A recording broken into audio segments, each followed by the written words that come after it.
Malam semakin larut dan raja siap tidur. Ia bertanya. Berbaring bersama seperti ini rasanya menyenangkan. Ya kan? Yeonwoo berbaring di samping raja. Dan membenarkan. Rasanya menyenangkan. Tapi apa ini tidak keterlaluan Hyungsun? Hyungsun duduk dengan mata tertutup kain di antara raja dan Yeonwoo. Ia bertugas memastikan tidak akan terjadi insiden di antara keduanya. Hyungsun merasa ini memang perlu dilakukan. Raja kesal. Apa kau pikir aku akan melakukan itu sebelum menikah? Kau tidak mempercayaiku. Hyungsun percaya pada raja. Tapi ia tidak percaya pada sesuatu di dalam raja. Hasrat pria muda yang sudah disembunyikan selama bertahun-tahun. Raja kesal sekali dan menendang-nendang selimutnya. Tapi kalau seperti ini, bagaimana aku bisa tidur? Hyungsun membuka tutup matanya dan ia minta raja membuat kesepakatan. Raja duduk. Kesepakatan apa? Bagaimanapun tidak boleh sama sekali. Tidak boleh menyerah pada insting Anda. Jangan menyentuh sehelai saja rambut Agassi. Raja marah dan berteriak. Kau ini benar-benar semakin lama semakin keterlaluan. Yeonwoo akhirnya duduk dan memanggil Hyungsun. Tuan. Hyungsun menoleh. Tapi ia menutup matanya karena dilarang melihat langsung wanita milik raja. Yeonwoo membujuk. Yang mulia dan saya sudah berpisah selama 8 tahun. Coba pikirkan hari-hari itu saat kami terpisah. Enar-enar berharap tidak akan terpisah lagi dan memikirkan yang mulia setiap detik, setiap menit. Saya mohon. Paling tidak. Di sini di kegelapan malam. Izinkan saya melihat yang mulia. Hyungsun melunak. Saya akan menganggap ini permintaan dari seorang anak pada ayahnya. Saya menyarankan Anda untuk saling memandang satu sama lain sebanyak yang Anda inginkan. Hyungsun berusaha berdiri. Sedikit terpeleset lalu membungkuk pada raja dan berjalan keluar. Raja mendengus. Ia mengoceh. Orang itu melayaniku selama hampir 20 tahun. Tapi dia justru lebih mendengarkan permintaanmu. Raja berbaring dan berkata ia akan mengikuti kemauan Hyungsun yang menyebalkan itu. Dia bisa tenang karena aku tidak akan menyentuh sehelai rambutmu pun. Yeonwoo tersenyum dan berbaring menatap raja. Apa Anda serius? Raja kesal. Tentu saja. Pria sejati tidak akan menarik kembali kata-katanya. Sama sekali tidak. Yeonwoo menyentuh tangan raja. Raja tertegun. Yeonwoo bertanya. Apa raja akan mengusirnya keluar karena berani menyentuh tangannya tanpa izin? Tidak mungkin. Bagaimana aku bisa? Yeonwoo memberi petunjuk. Yang mulia. Bukan Anda yang menyentuh saya. Raja langsung mengerti dan menggenggam tangan Yeonwoo. Keduanya tidur sambil berpegangan tangan. Sebaliknya, Ratu Yun tampak pucat. Matanya cekung. Ia tidak bisa tidur. Jo Sanggung melapor kalau Dayang yang waktu itu mereka jadikan mata-mata sudah tidak di Daejeon lagi. Raja tiba-tiba memindahkannya ke istana lain. Bukan itu saja. Kecuali beberapa orang yang sudah melayani raja sejak masih menjadi putra mahkota. Semua Dayang dan pelayan diganti semua dalam beberapa hari. Ratu Yun bertanya. Dia mengganti semua Dayang dan pelayan. Jo Sanggung membenarkan. Ratu Yun merasa ada sesuatu yang disembunyikan raja dalam kediamannya. Paginya, Putri Minhua berlari-lari di halaman istana. Nyonya Heo dan Min Sanggung susah payah mengikutinya. Tuan Putri Anda tidak boleh lari. Minhua berhenti dan minta maaf pada ibu mertuanya. Ia merasa sangat senang dan ingin segera mengatakan kabar baik pada ibunya. Nyonya Heo mengerti. Ia juga sangat bahagia tapi kondisi Minhua sekarang membutuhkan kehati-hatian. Tabib istana sudah mengatakannya berkali-kali. Minhua menjawab. Ya, ibu. Mulai sekarang saya akan sangat berhati-hati. Minhua berjalan pelan-pelan. Nyonya Heo dan Min Sanggung mengikutinya sambil tersenyum geli. Minhua berpapasan dengan Hong Kyutae. Hong segera membungkuk dan memberi salam. Minhua menjawab salam Hong dan bertanya siapa Hong. Saya petugas naik gembu. Hong Kyutae. Minhua memuji Hong dan berkata kalau Hong harus setia pada raja. Hong mengiyakan. Ya, saya akan mengikuti perintah putri. Minhua berjalan pergi bersama Ni Heo dan Dayang Min. Hong menatap Minhua dengan tajam. Hong sudah bertemu raja beberapa saat lalu dan melaporkan penyelidikannya. Ada satu hal yang aneh. Sebelum mendiang raja mengeluarkan perintah untuk menghentikan penyelidikan kematian putri mahkota, dia sering sekali mengunjungi Sukyung Jae. Istana Kristal. Bukankah itu kediaman Putri Minhua? Hong membenarkan. Raja merasa ini tidak aneh. Ayahnya memang sangat menyayangi Putri Minhua. Tapi saya tetap merasa ini sedikit aneh. Kenapa bisa begitu? Mendiang Raja mengunjungi Istana Kristal beberapa kali. Dan Putri Mahkota dipilih tanpa proses pemilihan lagi. Ini rasanya seperti. Jadi saya diam-diam menyelidiki dayang istana yang bekerja di Istana Kristal saat itu dan ia berkata kalau Ibu Suri tua juga sering mengunjungi Istana Kristal. Raja heran. Ini memang aneh kalau neneknya juga sering mengunjungi Minhua. Hong melanjutkan. Ia sudah menemukan mantra yang harus diselidikinya. Raja berkata tidak perlu karena ia sudah mengetahuinya dari Gukmu Seong Suchong. Hong mengerti dan akan pergi. Tapi Raja berubah pikiran dan berkata ingin mendengar hasil penyelidikan Hong. Tidak banyak. Ini soal mantra. Mantra biasanya menggunakan boneka jerami sebagai medianya. Tapi kadang manusia bisa menggantikan boneka itu sebagai media mantra. Raja bertanya. Menggantikan boneka dengan manusia. Hong membenarkan. Dan jika manusia dengan keinginan kuat digunakan sebagai ganti boneka, maka mantranya semakin efektif. Raja tertegun. Ia ingat kata-kata neneknya. Kalau ia melakukan ini demi kebaikan raja. Lalu Yeonwoo yang berkata kalau mendiang raja punya alasan menyembunyikan masalah ini. Keterangan Hong. Semua berputar di kepalanya dan raja sadar. Putri Minhua ada hubungan dengan kematian Yeonwoo waktu itu. Hong Kyutae mencemaskan raja yang diam saja. Raja minta Hong pergi dulu. Raja berpikir. Mengapa Putri Minhua? Minhua dan Nyonya Heo menghadap Ibu Surihan. Ibu Suri tampak gembira. Kau bilang ia mengandung. Nyonya Heo membenarkan.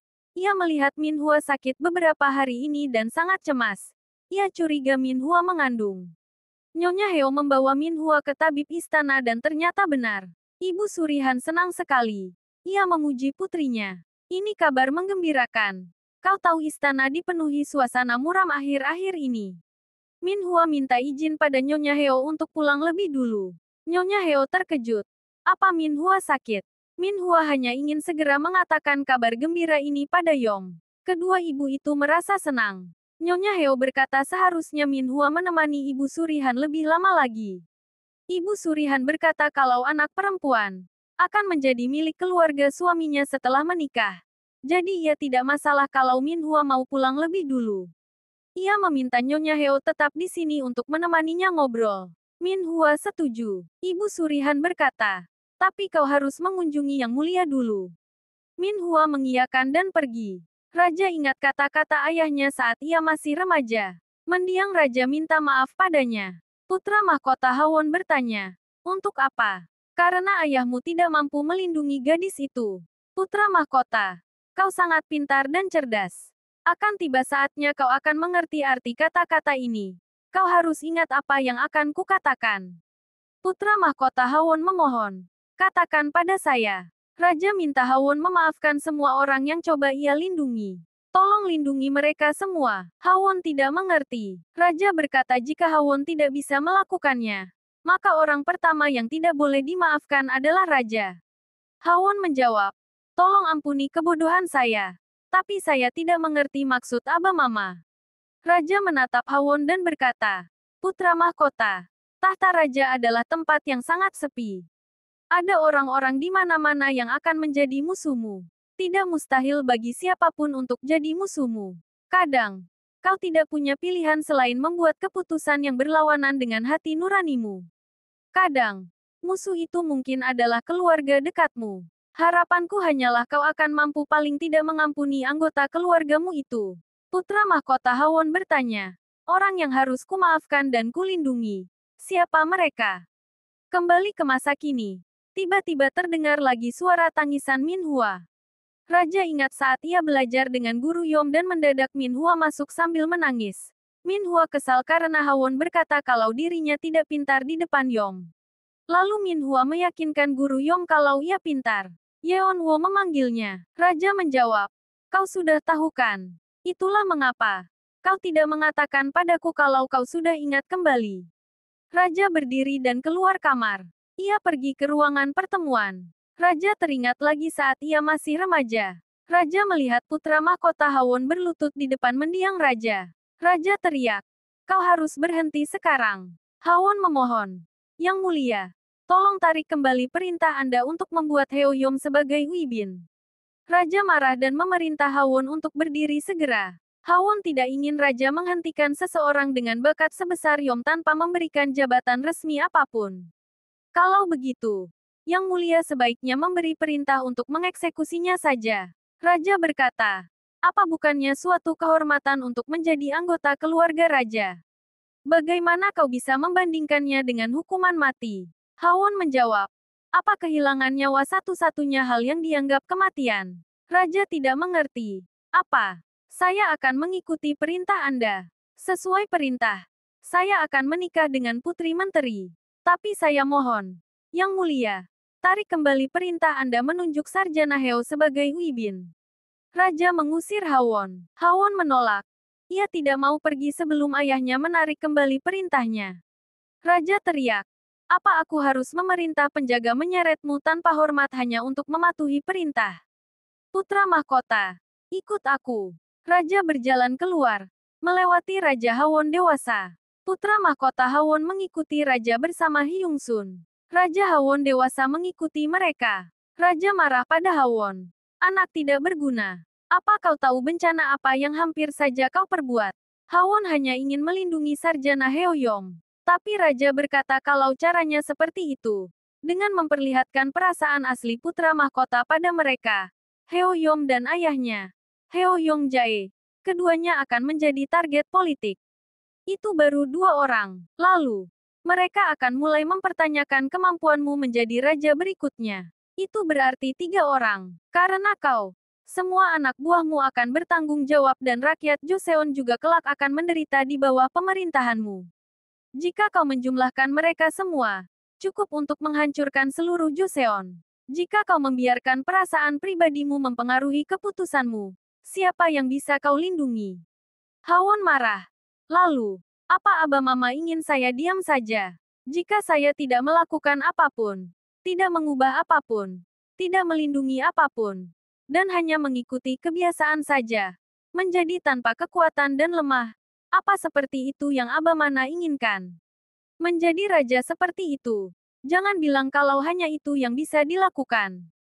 Raja berkata, "Semakin kau ingin melindungi, semakin kau akan terluka. Semakin kau ingin mendapatkan hal yang kau inginkan, semakin kau akan kehilangan.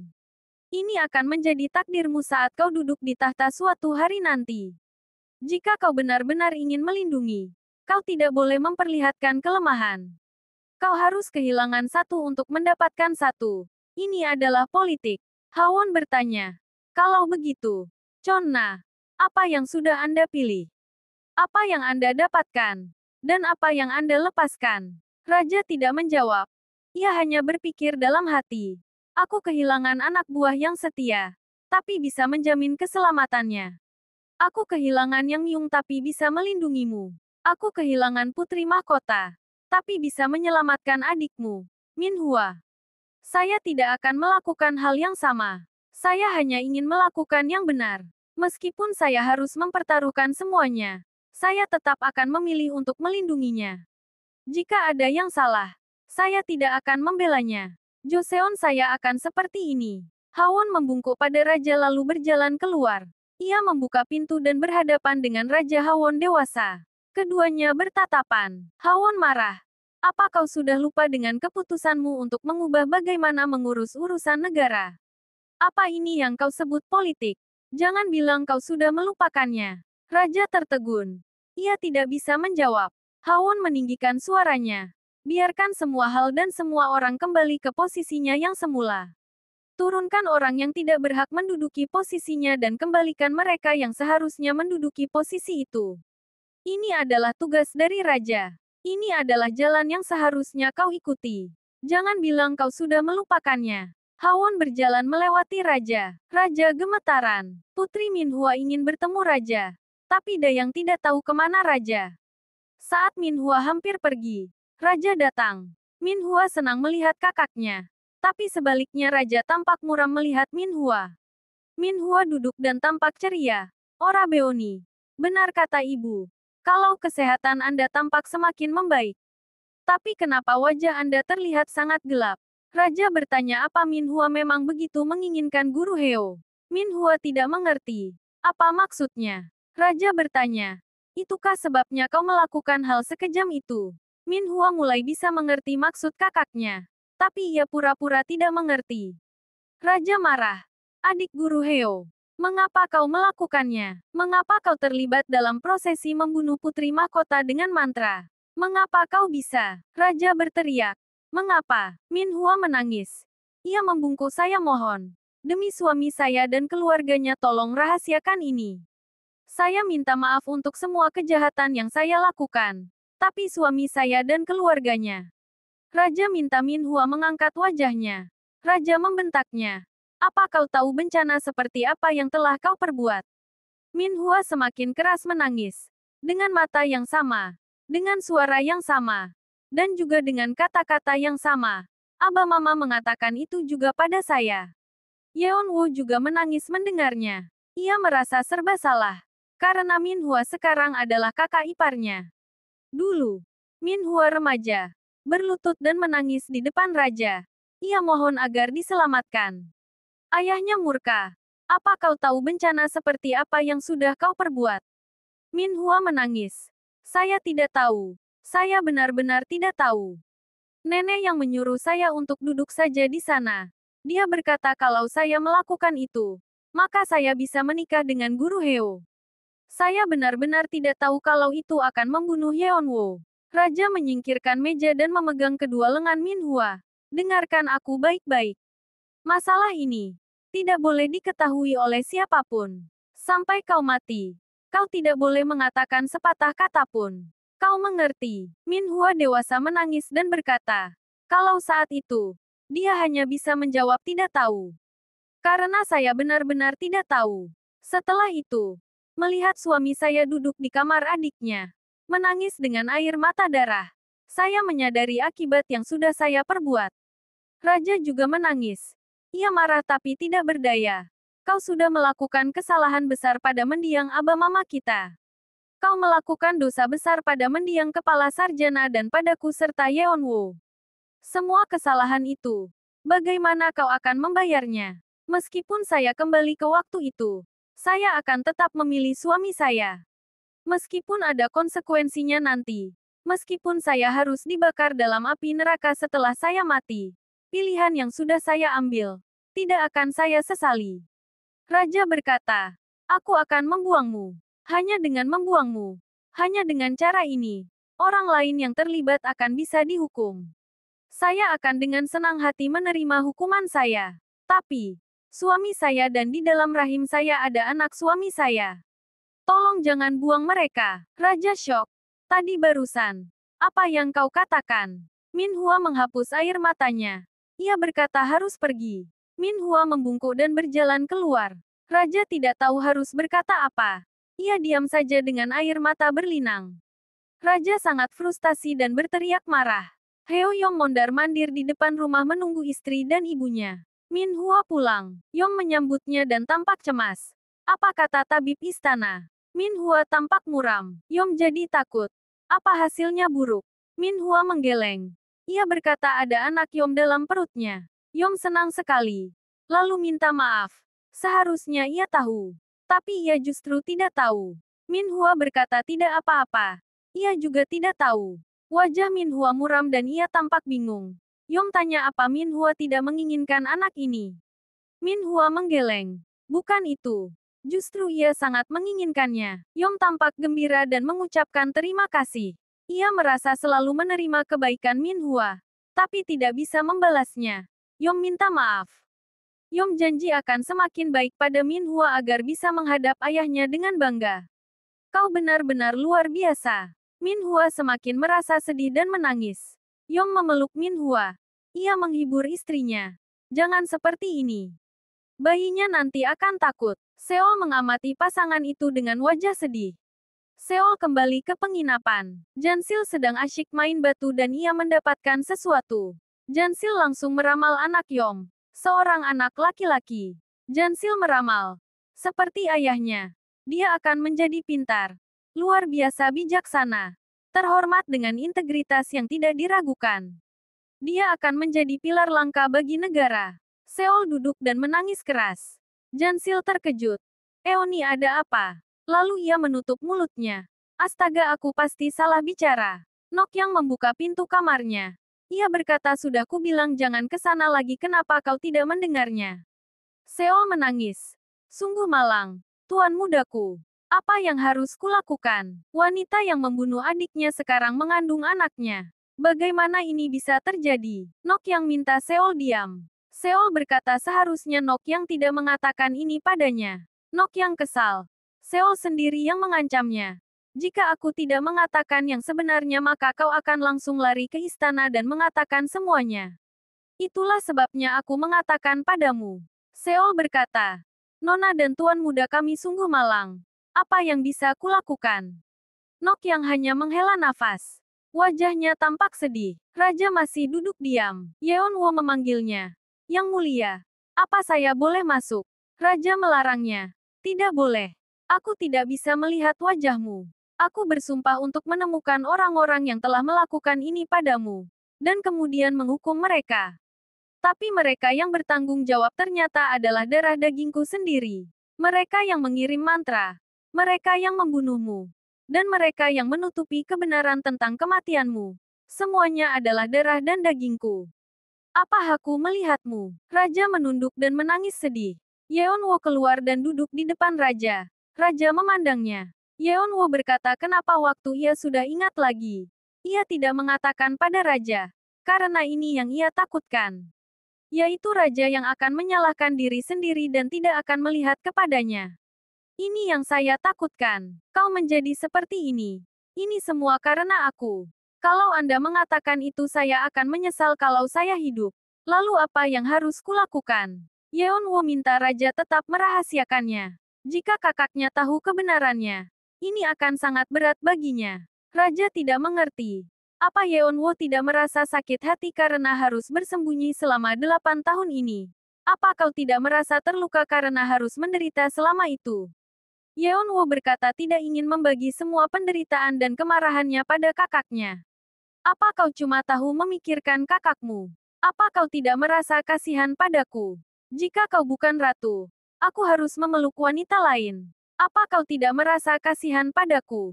Bagaimana dengan dirimu sendiri? Keduanya menangis putus asa. Paginya, raja menemui ibu suri tua dan memintanya pergi ke istana Onyang. Neneknya terkejut. Raja berkata meskipun musim semi sudah mulai mendekat, tapi udara masih terasa dingin dan dibandingkan istana ini, tempat itu lebih cocok untuk ibu suri tua. Apa benar hanya untuk alasan kesehatan Anda ingin saya pergi ke istana Onyang? Raja tidak basa-basi lagi. Ia membenarkan. Sudah waktunya bagi ibu suri tua untuk melepaskan kekuatan politiknya. Dan raja ingin ibu suri tua istirahat saja dengan nyaman. Ibu suri tua marah. Ini tidak mungkin. Yang mulia, tidak ada orang yang bisa menyingkirkan saya dari posisi ini. Raja memberikan pilihan. Pergi ke istana Onyang sesuai nasihat saya. Atau pergi ke ruang interogasi dan menghadapi pengadilan. Ibu suri tidak percaya. Ruang pemeriksaan. Pengadilan. Kesalahan apa yang sudah saya lakukan sehingga Anda mengatakan hal seperti ini? 8 tahun lalu. Kejahatan karena membunuh putri mahkota yang tidak bersalah menggunakan mantra. Ibu suri tua menantang. Tolong berikan bukti. Juga, menggunakan cucu Anda dalam mantra untuk melakukan pembunuhan itu. Ibu suri tua berkata lagi. Tolong berikan bukti. Raja membentak. Jangan menyamakan saya dengan Aba Mama. Untuk menentukan siapa yang bersalah dalam masalah ini, saya tidak akan membuat pengecualian hanya karena hubungan keluarga. Jadi, saya minta nenek menyingkirkan semuanya dan pergi ke istana Onyang. Ini adalah konspirasi yang bisa saya tawarkan sebagai cucu nenek.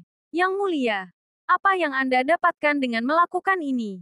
Keadilan. Saya bisa mendapatkan satu hal itu. Anda tidak tahu kalau ada waktunya Anda masih membutuhkan saya. Raja menjawab. Anda berkata akan ada hukuman untuk orang yang berbuat kejahatan. Itu adalah hal yang wajar. Jadi, kita hanya bisa melakukan sesuai aturan yang berlaku. Nenek harus mematuhinya sesuai dengan faktanya. Saya berniat untuk segera meluruskan semua hal yang salah. Lalu saya akan mengembalikan semua ke tempatnya yang semula. Ibu Suri tua marah. Yang mulia, Anda tidak bisa memperlakukan saya seperti ini. Raja hanya berkata ia tidak bisa mengantar neneknya berangkat besok pagi. Jaga kesehatan nenek. Raja pergi. Ibu Suri tua berteriak. Yang mulia, tahta yang Anda duduki saat ini. Jangan bilang Anda tidak tahu siapa yang membuatnya mungkin. Saya, nenek Anda. Demi yang mulia saya membiarkan tangan saya berlumuran darah demi mengamankan posisi Anda.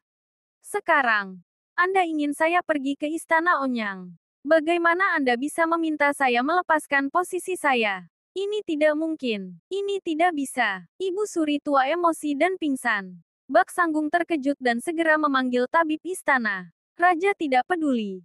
Bahkan menoleh pun tidak. Para menteri gelisah. Menteri Keuangan tidak mengerti kenapa Ibu Suri tua mendadak pergi ke Istana Onyang. Mereka mendengar kalau raja yang memerintah neneknya untuk mundur dari dunia politik. Raja sudah tidak menghormati neneknya lagi. Para menteri tahu raja sudah menghunus pedang melawan mereka. Dia akan segera menghabisi kita.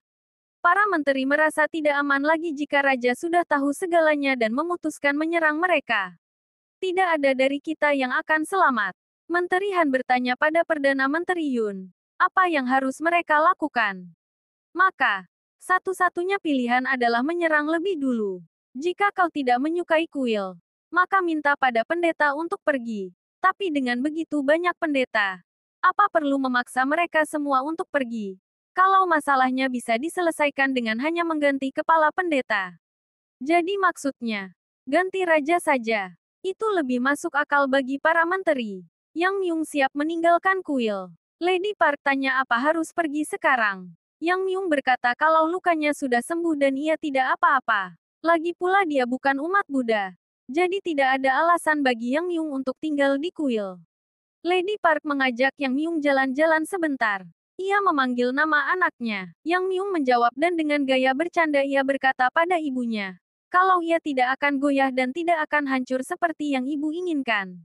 Mulai sekarang, kau harus mengikuti hatimu dan pikiranmu sendiri. Yang Myung. Dan hiduplah sesuai kata hatimu. Yang Myung bertanya. Apa ibu serius? Karena aku mempercayaimu. Yang Myung. Karena aku percaya kau akan membuat keputusan yang benar. Percaya. Apa ibu tahu betapa menakutkannya kata itu? Yang Myung Gun. Segalanya akan berlalu. Seperti berlalunya waktu. Musim juga akan berubah. Satu hari. Kesedihan juga akan lenyap. Lebih jauh lagi. Pernikahan yang lebih baik. Yang ditentukan oleh takdir. Sedang menantimu. Apapun yang akan kau hadapi di masa mendatang. Yang Myung Gun, pilihan apapun yang kau buat dalam hidupmu. Sebagai ibumu, aku sungguh percaya padamu Yang Myung. Yang Myung bertanya lagi. Ibu bilang, apapun yang saya pilih. Ya, apapun yang kau pilih. Yang Myung berjalan pulang dan menemukan beberapa bangsawan di depan kediamannya. Mereka juga membawa banyak bingkisan. Semua langsung menyambut Yang Myung saat melihatnya. Yang Myung mendekat. Mengapa kalian berkumpul di sini di cuaca sedingin ini? Salah seorang bangsawan berkata mereka hanya datang untuk menyampaikan hormat. Yang Myung yang mengerti maksud mereka mengundang mereka masuk ke dalam. Semua tampak gembira. Yang Myung mendengar ocehan para bangsawan itu dengan gaya mengantuk. Mereka berkata kalau raja yang sekarang membuat anggota dewan resah. Masa depan negeri ini tidak jelas karena raja belum memiliki keturunan. Tapi bukan masalah itu. Raja bahkan tidak melakukan malam pertamanya. Mereka berkata mulai cemas. Yang Myung menjawab. Keluhan itu tidak mendasar karena Yang Mulia masih muda dan tubuhnya sehat.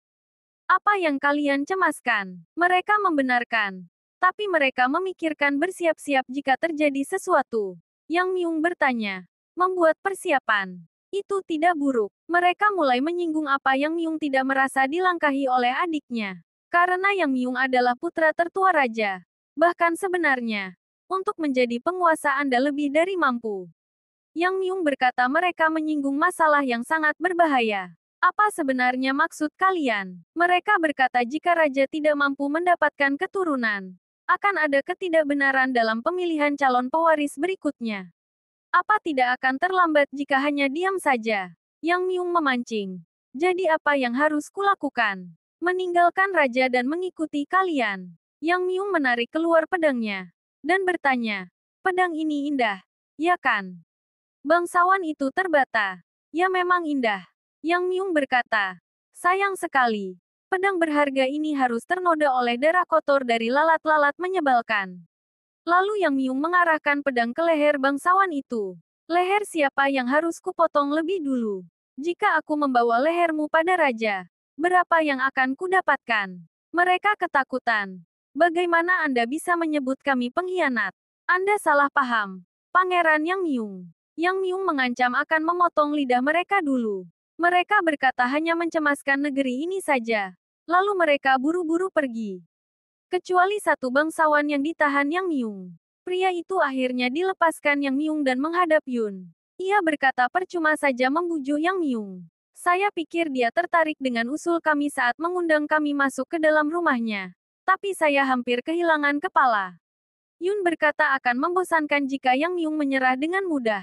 Sebelumnya, Yang Myung bertanya pada pria itu siapa yang ada di belakang mereka dan minta orang itu datang langsung menemuinya kalau ada yang ingin ia katakan. Yun mengerti dan minta bangsawan itu pergi. Enteri-enteri lain tidak mengerti kenapa Yun akan menggunakan Yang Myung. Bukankah ia setia pada raja? Menteri Keuangan berkata Yang Myung berani mempertaruhkan nyawa demi menyelamatkan seorang gadis. Tapi akhirnya gadis itu diambil oleh Yang Mulia. Jadi selalu ada motif untuk membuat Yang Myung melawan raja. Menteri Han tidak percaya. Apa hanya karena seorang gadis maka Yang Myung akan melawan raja? Apa itu tidak berbahaya? Meskipun mereka selisih pendapat, tapi Yang Myung tidak akan mengkhianati raja dengan mudahnya. Yun berkata, pengkhianat biasanya datang dari orang yang paling dekat. Retakan kecil bisa menghancurkan sebuah bendungan. Salah paham kecil bisa mengakibatkan satu tragedi. Jika raja meninggal, yang kemudian akan naik tahta adalah Yang Myung. Jadi, ia akan mengambil alih tahta. Lagi pula, Yang Myung adalah calon yang paling pantas. Mereka harus mencari cara untuk membuat Yang Myung setuju. Yun bicara dalam hati kalau ia punya kartu as untuk ditunjukkan pada raja. Paginya, Ratu melihat ibunya bersama seorang gadis remaja. Kebetulan Yun juga melihat istrinya. Istri Yun berkata kalau gadis ini adalah keponakannya yang ia ceritakan waktu itu. Nyonya Yun ingin membawa gadis itu pada Ratu sebagai teman karena Ratu sangat tertekan. Yun bertanya siapa nama gadis itu. Gadis itu berkata, nama saya Kim Suyong. Apa ini pertama kalinya kau masuk istana? Suyong membenarkan. Yun bertanya, bagaimana menurutmu? Bangunan istana yang berlapis bagaikan penjaga untuk raja dan ratu. Saya sekarang menyadari kalau istana ada 9 lapis.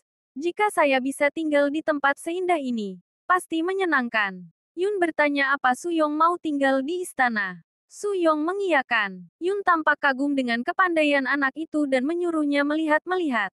Ratu ingat ayahnya juga bertanya hal yang sama kepadanya. Ibu Ratu memanggil Ratu.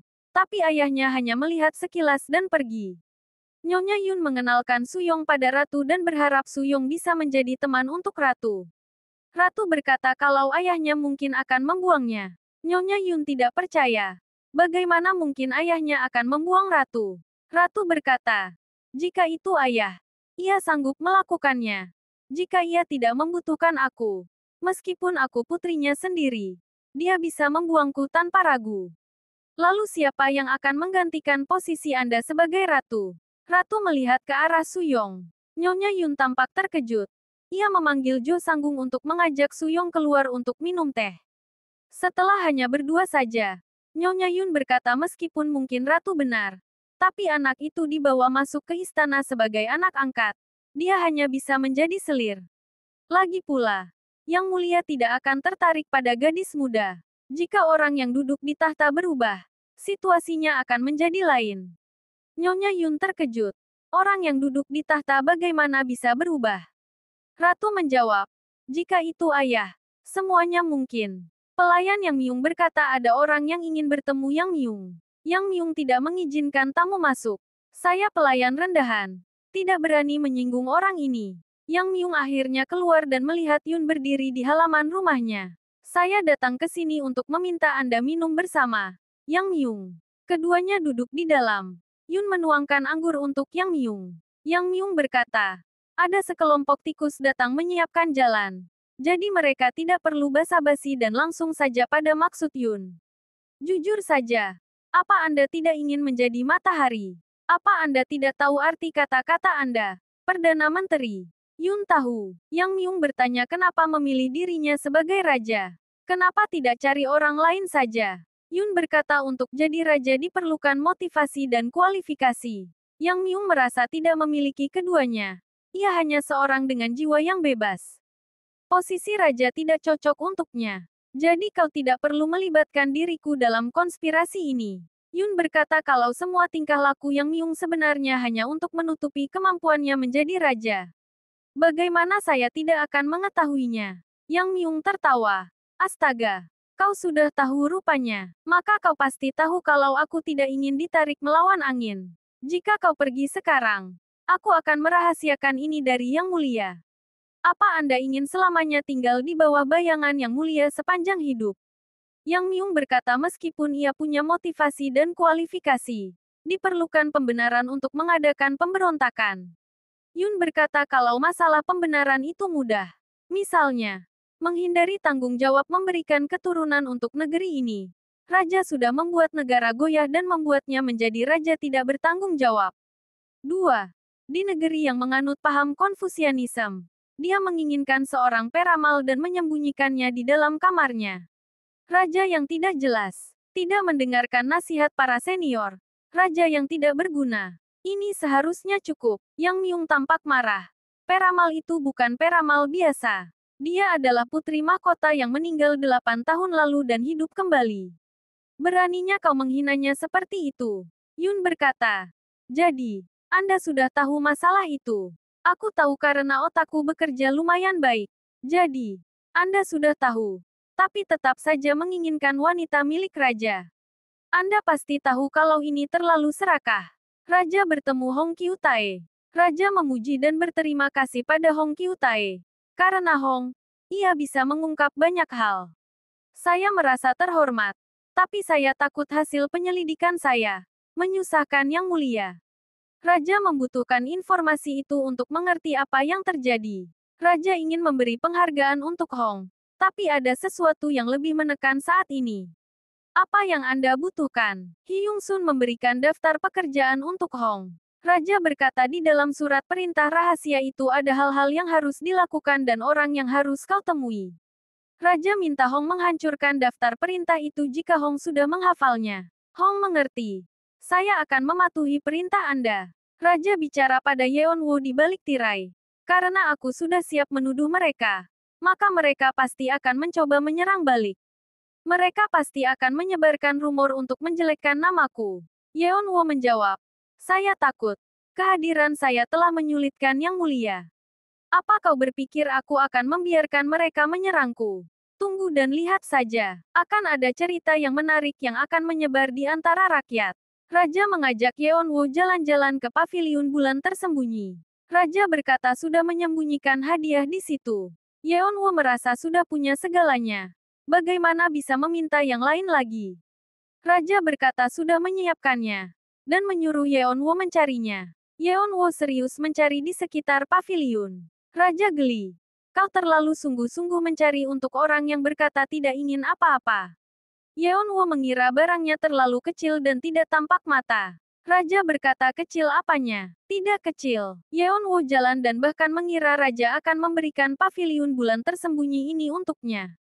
Raja berkata, kau benar-benar berpikir terlalu besar. Bukan itu. Lalu apa itu? Apa yang ingin kuberikan padamu? Tidak ada yang bisa menggantikannya. Di dunia, hanya ada satu. Semua wanita sangat menginginkannya. Satu-satunya. Yeonwoo curiga. Sepertinya kau sudah menebaknya. Benar. Itu aku. Yeonwoo tertawa. Kenapa kau tertawa seperti itu? Jangan bilang kalau kau berpikir ini lucu. Bagaimana saya berani tidak menghormati Yang Mulia? Ini karena saya bahagia. Raja memeluk Yeonwoo. Kau sudah memberikan hatimu padaku. Aku akan memberikan kepadamu segalanya yang kumiliki. Yun bertanya apa Yang Myung sudah melepaskan peramal itu. Raja akan membuat peramal itu menjadi selirnya. Lagi pula, Bukankah mendiang raja memperlakukan Anda dan raja sekarang dengan cara berbeda? Bukankah dia tidak memperhatikan Anda? Yang Myung, apa mungkin Anda sudah dilupakan? Perdana Menteri Yun, kau salah. Apa kau berpikir kalau aku, Yang Myung, karena kecemburuan pada Yang Mulia, akan merebut tahta? Aku tidak punya keinginan menjadi raja. Aku tidak ingin berkonspirasi melawan raja demi kekayaan, terkenal ataupun kekuatan. Aku tidak membutuhkannya. Yun merasa kecewa karena Yang Myung tidak sesuai dengan perkiraannya. Diam-diam ia menyentuh pedangnya di bawah meja dan berkata dalam hati, tanpa ambisi ataupun aspirasi. Ini sangat mengecewakan.